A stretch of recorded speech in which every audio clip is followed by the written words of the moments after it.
Hello student, आज के इस लेक्चर में हम लोग समांतर श्रेणी का ये पार्ट 2 रहा, जिसमें हम लोग पार्ट 1 में क्वेश्चन नंबर 1 को डिस्कस किए हैं और उसमें जो फॉर्मूला यूज होने वाला है इस चैप्टर में, इस एक्सरसाइज में, उसको हम लोग डिस्कस कर चुके हैं लेक्चर नंबर 1 में।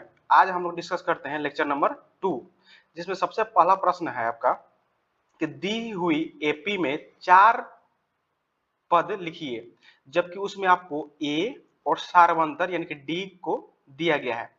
तो इस क्वेश्चन में, क्वेश्चन नंबर 1 में आपको ए दिया हुआ है और डी दिया हुआ है। तो इसमें आपको 4 पद निकालना है। तो सबसे पहले हम देखते हैं कि ए बराबर कितना दिया हुआ है, तो 10 दिया हुआ है। अगर इसमें बात करें कि A2 निकालना है तो A2 कैसे निकालेंगे? जैसे A2 में हम A1 प्लस D करते हैं, तो A1 प्लस D करेंगे यानी कि 10 प्लस 10 करेंगे, यानी कि कितना हो जाएगा? 20 हो जाएगा। और A3 की बात करें तो A3 निकालने के लिए A2 में हम लोग D यानी सार्वंतर को जोड़ देते हैं तो हमें A3 पद निकल जाता है, यानी कि A2 पद कितना दिया है? यहाँ पे 20 दिया है, तो 20 प्लस 10 यानी कितना हो जाएगा आपका? 30 हो जाएगा। अब A4 पद निकालने के लिए हम लोग क्या करते हैं? A3 पद में हम लोग D को जोड़ देते हैं, यानी कि A3 पद कितना है? तो 30 है।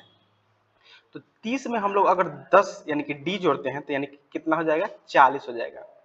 तो यानी कि AP का ये 4 पद दिया यहाँ पे इस प्रकार है कि AP का यानी कि 4 पद, सबसे पहले तो आपका क्वेश्चन में 10 दिया हुआ था, यानी कि जो प्रथम पद था। उसके बाद हम लोग A2 निकाले यानी कि 20 निकाले। उसके बाद A3 कितना आया? 30 आया। फिर A4 कितना आया? तो यहाँ पे आपका 40 आया। तो ये आपका 4 पद इस प्रकार होगा। और इसी तरह हम लोग क्वेश्चन नंबर 2 को देखते हैं। तो क्वेश्चन नंबर 2 में A1 की बात करें यानी प्रथम पद की बात करें तो आपका -2 हो जाएगा। और द्वितीय पद यानी कि A2 का बात करें तो A2 में हम लोग सबसे पहले A1 प्लस D कितना है आपका? 0 है। तो यानी कि A कितना हुआ? -2 प्लस D कितना हुआ? 0, यानी कितना हो जाएगा? -2 हो जाएगा। A3 यानी कि हम लोग तीसरा पद निकालेंगे तो यानी कि A2 कितना है? -2 है। यहाँ पे आप देख रहे हैं कि A2 का पद कितना है? -2 है।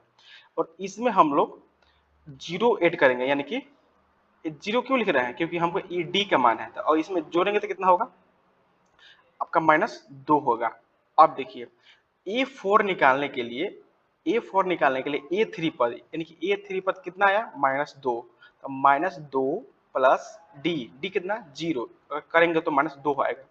तो यहाँ हमको अगर जहाँ पे भी आपका सार्वंतर अगर 0 होगा तो वहां से हमें स्पष्ट यह हो रहा है कि उसका सभी पद एक समान एक ही होगा, यानी कि AP का यहाँ पे 4 पद कैसे होंगे? -2, -2, -2, -2, कुछ इस तरह का इसका पद होंगे। अब देखते हैं क्वेश्चन नंबर 2 का 3 नंबर। यहाँ पे आपको A बराबर दिया गया है 4। तो A बराबर आपको 4 दिया गया है, यानी कि यह A1 का मान हो जाएगा।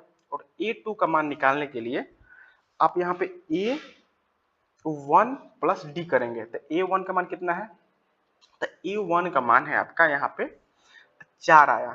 4 प्लस D कितना है? यहाँ पे देखिए -3। तो यहाँ पे -3 को हम ऐड करेंगे तो कितना होगा? 4 -3 यानी कि 1 आएगा।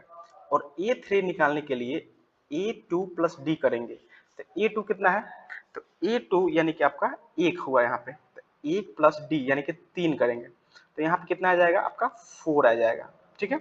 अब इसी प्रकार अगर 4 A3 हो गया और A4 अगर निकालेंगे तो A3 पद में हम लोग, सॉरी यहाँ पे -3 होगा।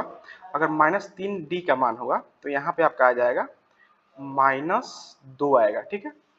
अब देखिए, अब यहाँ पे हम लोग A3 का मान कितना? A4 निकालने के लिए A3 प्लस हम लोग D करेंगे। तो A3 का मान कितना आया? यानी कि -2 आया।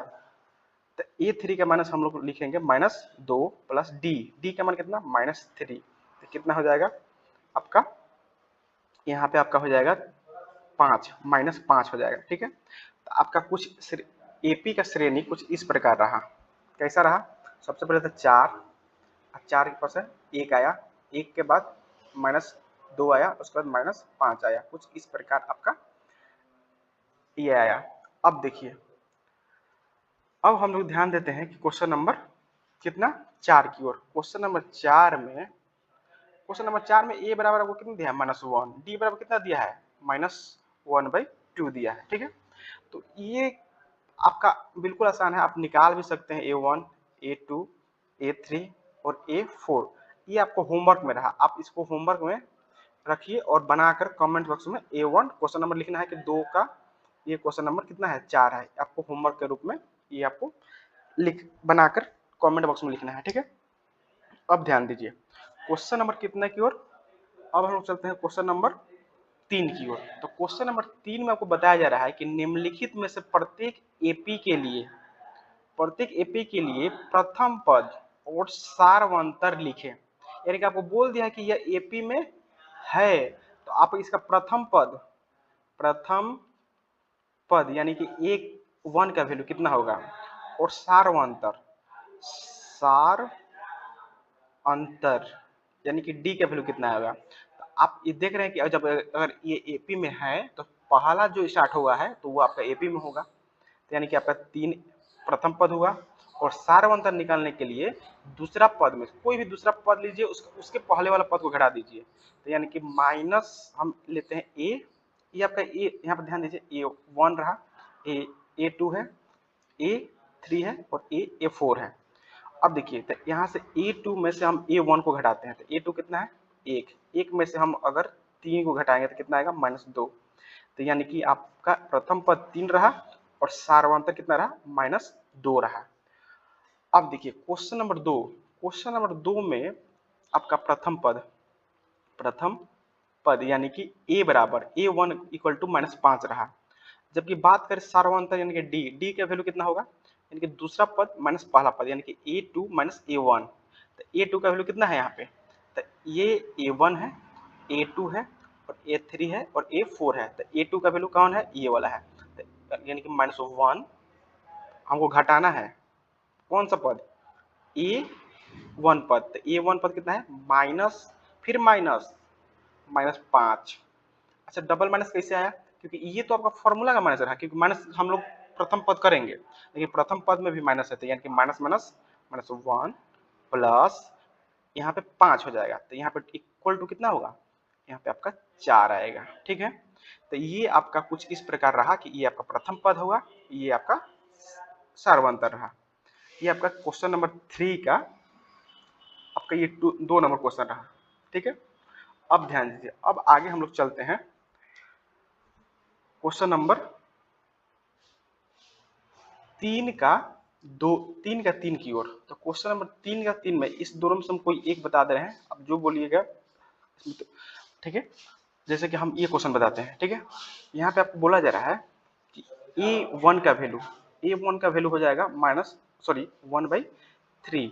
अगर D की बात करें तो यहाँ पे भी ये A1 हो जाएगा, A2 होगा, A3 होगा और ये A4 होगा। अगर D निकालने के लिए A2 में से हम लोग A1 का वैल्यू घटा देते हैं, तो A2 का वैल्यू कितना है, A2 का वैल्यू आपका ये वाला है, यानी कि 5/3 माइनस A1 का वैल्यू 1/3, इसको घटाइए कितना आएगा, तो एलसीएम आपका 3 होगा, 5 - 1 होगा, इसके बाद आपका हो जाएगा यहाँ पे 4/3 होगा यहाँ पे। ठीक है, अब देखिए, अब यहाँ से आपका इनके प्रथम पद और सारवंतर निकल गया। अब हम लोग यहाँ पे ध्यान देते हैं कि